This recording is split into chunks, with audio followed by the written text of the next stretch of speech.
Hello students, myself Manoj Kumar Sharma, Assistant Professor, उद्धार management training institute पटिका। विद्यार्थियों, कल हमने सृजनात्मकता का मापन के विषय में जेपी गिलफोर्ड द्वारा दिए गए सिद्धांत का अध्ययन किया था। आज हम अध्ययन करेंगे theory of the Kurt Lewin दिए गए सिद्धांत के बारे में। प्रस्तुत चित्र आपके सामने, इनका पूरा नाम कुर्ट लेविन है और इनका जन्म 9 सितंबर 1890 को पोलैंड में हुआ। ये सोशल साइकोलॉजिस्ट थे और ये गेस्टाल्टवाद के बहुत बड़े समर्थक हैं। सबसे पहले कर्ट लेविन के सिद्धांत को हम समझेंगे कि इसे क्या, इस सिद्धांत को क्या कहते हैं और इसे क्यों कर्ट लेविन के द्वारा दिया गया सिद्धांत कहा जाता है। इस सिद्धांत को कर्ट लेविन ने प्रतिपादित किया था, इसलिए इसको कर्ट लेविन का सिद्धांत कहते हैं। इसको क्षेत्रीय अधिगम प्राकृतिक दशा का सिद्धांत भी कहते हैं। विद्यार्थियों, यदि किसी परीक्षा में के दौरान प्रश्न अगर आपके सामने यह प्रस्तुत होता है कि प्राकृतिक दशा का सिद्धांत किसने दिया, तो आप जो है उसमें आपका उत्तर होना चाहिए कर्ट लेविन के द्वारा। तो किसी भी व्यक्ति के व्यवहार को समझना बहुत ही आवश्यक है, ये कर्ट लेविन ने कहा। किसी व्यक्ति के व्यवहार को समझना बहुत आवश्यक होता है, यानी वो किस प्रकार का व्यवहार कर रहा है, वो अच्छा व्यवहार कर रहा है या अभद्र व्यवहार कर रहा है, उसके बातचीत करने की शैली कैसी है, वो किस प्रकार से बात कर रहा है, वो कितने सम्मान से बात कर रहा है, ये देखना बहुत आवश्यक होता है। और एक प्रकार के नक्शे में उसकी स्थिति उद्देश्य के सापेक्ष पहचान आवश्यक है कि वह क्या प्राप्त करने की चेष्टा कर रहा है। कोई धन प्राप्ति की चेष्टा कर रहा है या विद्या प्राप्ति की चेष्टा कर रहा है, कोई वस्तु प्राप्ति की चेष्टा कर रहा है, ज्ञान प्राप्ति की कोई चेष्टा कर रहा है। ये विद्यार्थियों के अधिगम के मुख्य लक्षणों में से एक है कि जो है किसी भी प्रकार की जो है ज्ञान प्राप्त करने के लिए विद्यार्थी के अंदर चेष्टा का होना बहुत ज़रूरी है। एक महान संस्कृत के श्लोक के अनुसार काग चेष्टा बकोद्यानम स्वान निद्रा तथैवच अल्पहारी गृह त्यागी विद्यार्थी पंचलक्षण। विद्यार्थी के 5 लक्षणों के अनुसार बताएं, इसमें एक चेष्टा भी है। तो ये स्पष्ट आपको किया जाए कि चेष्टा को पहले पहचानें कि ये क्या प्राप्त करने की कोशिश कर रहा है। इस प्रकार से दूसरा इन्होंने कहा कि कर्ट लेविन एक गेस्टाल्टवादी मनोवैज्ञानिक था तथा इसने अपने सिद्धांत को गेस्टाल्टवाद के सिद्धांत के आधार पर प्रतिपादित किया कि जैसे गेस्टाल्टवाद के सिद्धांत थे उसी प्रकार से इन्होंने अपने सिद्धांतों को उनके समकक्ष का और ये कोशिश की कि मेरे सिद्धांत भी इसी प्रकार से समर्थक के अनुसार ये उन्हीं विद्वानों के लिए समर्पित हो, उन्हीं विद्यार्थियों के लिए समर्पित हों जो इसको अधिक से अधिक पहचानना चाहते हैं। विद्यार्थियों, कुर्ट लेविन के द्वारा दिए गए 4 प्रमुख सिद्धांतों की हम बात करेंगे। इसमें सबसे पहला है जीवन क्षेत्र। जीवन क्षेत्र की अगर बात करें तो इसका तात्पर्य वातावरण से होता है जिसमें कोई व्यक्ति रह रहा है और उस वातावरण के प्रति वह अनुक्रिया या प्रतिक्रिया भी करता है। इसमें वातावरण के गुण सम्मिलित हों, वह अन्य व्यक्ति के संबंध में हो, किसी वस्तु के संबंध में हो, किसी कल्पना के संबंध में हो, वह प्रतिक्रिया अवश्य करता है। तो इसी प्रकार से विद्यार्थी भी कुछ ऐसे विशेष होते हैं जो कि अधिगम के प्रति जो है प्रतिक्रिया उत्पन्न करते हैं। यह वातावरण व्यक्ति तथा उसके मनोविज्ञान से आदि से संबंधित होता है। व्यक्ति या बालक जो होता है उद्देश्य प्राप्ति के लिए कुछ विशेष अवरोध उसको जीवन में प्राप्त करने होते हैं। विद्यार्थियों, ये अवरोध आर्थिक भी हो सकते हैं, शारीरिक भी हो सकते हैं, मानसिक भी हो सकते हैं, पारिवारिक भी हो सकते हैं, सामाजिक भी हो सकते हैं। किसी भी प्रकार के अवरोध हमारे जीवन में उपस्थित हो सकते हैं और हमें इनको प्राप्त करना, इनको पार करना बहुत आवश्यक होता है। ये अगली स्लाइड में आपको इसके सचित्र आपके सामने वर्णन करूंगा। जब आगे बात करते हैं हम दूसरा है मिश्रण। मिश्रण दो प्रकार के होते हैं। पहला होता है सकारात्मक मिश्रण और दूसरा होता है नकारात्मक मिश्रण। कि किसी अधिगम को प्राप्त करके वह प्रसन्न है तो वह सकारात्मक कहलाएगा, और यदि वह उसके प्रति आकर्षित नहीं है अधिगम के प्रति, तो वह नकारात्मक कहलाता है। किसी क्षेत्र की ओर आकर्षण या विकर्षण, गतिविधि का क्षेत्र उद्देश्य लक्ष्य प्राप्ति का आकर्षक, या तो किसी वस्तु को प्राप्त करने से आनंद की प्राप्ति होती है, और यदि वह प्राप्ति नहीं हो तो नकारात्मक मिश्रण हमारे समक्ष उपस्थित होता है। तो इसको दो भागों में इसलिए विभाजित किया गया है कि जैसे अगली स्लाइड में आपको स्पष्ट करूंगा इस बारे में कि अगर व्यक्ति प्यासा है और उसको अगर जल मिल जाए तो उसके लिए एक सकारात्मक मिश्रण का कार्य करेगा, क्योंकि वह उसको प्राप्त करके प्रसन्न हो जाएगा।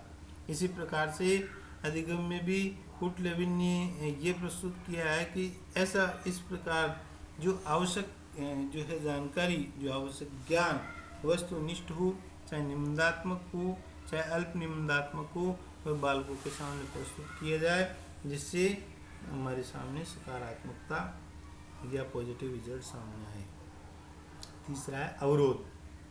अवरोध का तात्पर्य है कि किसी व्यक्ति को अनेक प्रकार की कठिनाइयों या समस्याओं से जूझना पड़ता है। किसी भी प्राप्ति से कोई जो है उद्देश्य की प्राप्ति सरल तरीके से नहीं होती है।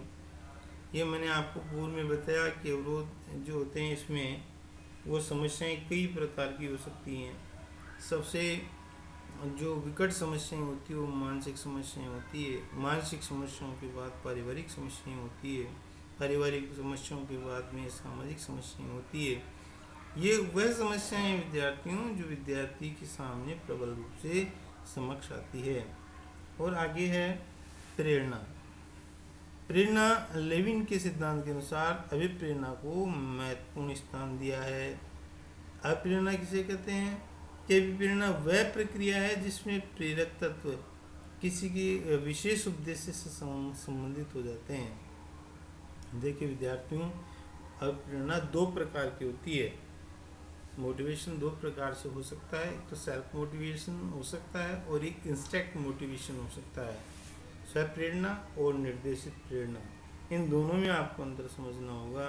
स्व विवेक से, स्वयं की इच्छा से, संयम से, आत्मा की आवाज़ मानकर या मन इच्छा के अनुसार, मन स्थिति के अनुसार जो हम स्व कार्य करते हैं वह स्व प्रेरणा कहलाती है। और किसी के द्वारा बाध्य करके किसी कार्य को अगर किया जाए तो वह निर्देशित प्रेरणा कहलाती है। अब इसमें आगे देखिए आप अधिगम की किस प्रकार से अवरोध उपस्थित होते हैं। इस प्रस्तुत चित्र में एक बालक है, अवरोध बीच में है, वह बोध करना चाहता है, ज्ञान प्राप्त करना चाहता है, उद्देश्य की प्राप्ति करना चाहता है, लेकिन उसके जीवन में जो है बीच में अवरोध उपस्थित हैं। ये अवरोधों की बात हम पहले भी कर चुके हैं कि कई प्रकार के अधिगम में अवरोध होते हैं। ये विशेष से संबंधित भी हो सकते हैं। एक समूह पर इसकी जांच की गई थी कि एक विद्यालय में जो है बालक एक विशेष कालांश के दौरान वो उपस्थित नहीं रहते थे। वह लगातार इस प्रकार से जब अध्यापक को जब पता चला इस घटना का, तो उसने उन विद्यार्थियों को प्रथम कालांश में ही ये स्पष्ट कर दिया कि जब तीसरा या चौथा उसका जो कालांश आता था कि अगर वो उपस्थित नहीं मिले तो इसकी शिकायत वह घर पर भेजेगा। विद्यार्थी मजबूर थे, अतः रुक गए। रुकने के बाद उनको ये पूछा गया कि क्या समस्या है, तुम जो है ये जो कालांश गणित का है ये कालांश आप क्यों नहीं लेते हो, ये पीरियड क्यों छोड़ते हो, ये पढ़ाई आप पीछे रह जाओगे इस मामले में। इस प्रकार से समझाने का प्रयास किया तो उन विद्यार्थियों ने बहुत ही सहज भाव से जवाब दिया कि हमें इस विषय से भय महसूस होता है। विद्यार्थियों कुछ ऐसे सब्जेक्ट भी होते हैं जिनको सब्जेक्ट फोबिया जिनको कह सकते हैं, जो विशेष विषयों से डरते हैं, विशेष अध्यापक से, उसके क्रोध से, उसकी जो है इस प्रकार के व्यवहार से वह भयभीत हो जाते हैं और इस प्रकार से वह अधिगम में उनके समक्ष जो है अवरोध उत्पन्न होता है। विद्यार्थियों, पहले जब हमने सिद्धांत पढ़े थे तो उसका उदाहरण चित्र के माध्यम से आपके सामने प्रस्तुत किया जा रहा है। ध्यान से देखें। इसमें मिश्रण की बात कही गई है। 2 प्रकार के मिश्रण इसमें बताए गए हैं, सकारात्मक और एक नकारात्मक। तो इसमें कुर्ट लेविन ने उदाहरण देते हुए कहा, जैसे पानी है, अब व्यक्ति अगर प्यासा है तो उसकी जो प्यास है वो पानी पीकर ही जो है समाप्त हो सकती है और वह व्यक्ति पानी पीकर प्रसन्न हो जाएगा और संतुष्ट हो जाएगा। ये सकारात्मकता का उदाहरण उन्होंने प्रस्तुत किया है। और दूसरा है नकारात्मक, पानी नहीं है, आदमी प्यासा है तो पानी नहीं मिला तो आदमी तनाव में आ जाएगा। इस प्रकार से उन्होंने ये समझाने का प्रयास किया है कि किसी भी प्रकार से उद्देश्य प्राप्ति के अगर उसको हो जाती है तो विद्यार्थी जो है परिणाम के समय अगर उनके अच्छे परिणाम जो है मिलते हैं उनको, तो वह प्रसन्न हो जाते हैं। किसी द्वारा दी गई प्रस्तुति या सांस्कृतिक कार्यक्रम, खेल कूद में वो अच्छा प्रदर्शन करते हैं तो उन्हें जो है पुरस्कार स्वरूप कुछ न कुछ अवश्य दिया जाता है, इससे वो प्रसन्न हो जाते हैं। तो इसके लिए अधिगम के लिए संतुष्टि का होना बहुत आवश्यक है।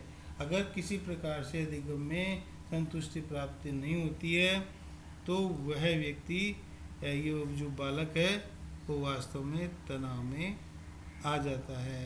हमने कई ऐसे विद्यार्थियों को देखा है जो विद्यालय में बहुत उदास रहते हैं। उनके जो है पूछा जाए तो कई विद्यार्थियों की मानसिक समस्याओं की होती है, कई प्रकार की शारीरिक समस्याएं होती है जो उन कारणों से वह अधिगम करने में अपने आप में बाधा महसूस करते हैं। अब आगे चित्र में देखिए बालक के व्यवहार। बालक के जब व्यवहार के द्वारा किया जाता है उसका व्यवहार अच्छा नहीं है, रूखा व्यवहार है, वो अच्छी तरह से बात नहीं करता है, किसी प्रश्न का जवाब नहीं देता है, परिवार में भी इसी प्रकार से वो व्यवहार करता है, समाज में भी वो इसी प्रकार के व्यवहार करता है। उसको कितना तो किस चीज़ का बोध है और उसके क्या उद्देश्य की प्राप्ति है।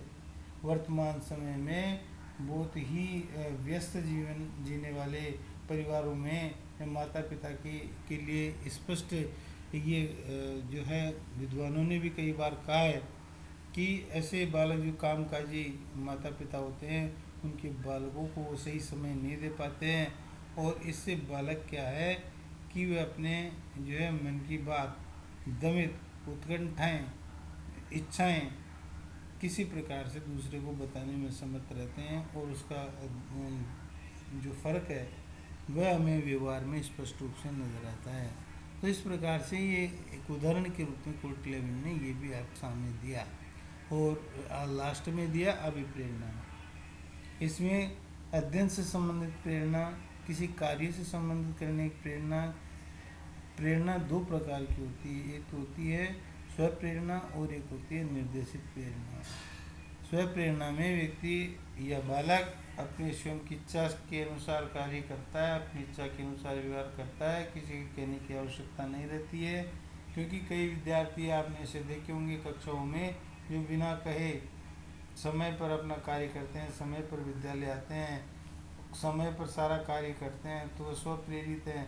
परिवार में भी इसी प्रकार का वो व्यवहार करते हैं, समाज में भी इसी प्रकार का, तो उनकी स्थायी व्यवहार वह करते हैं।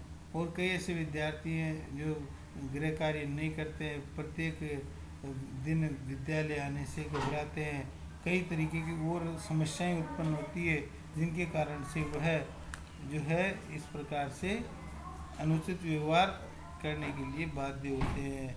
इसलिए ऐसे बालकों को अगर प्रेरित किया जाए तो वह आवश्यक रूप से उस प्रेरणा को स्वीकार करेंगे, ऐसा कुर्ट लेविन का मानना है। अगले सिद्धांत के साथ में हम फिर से मिलेंगे। तब तक के लिए हैव ए नाइस डे।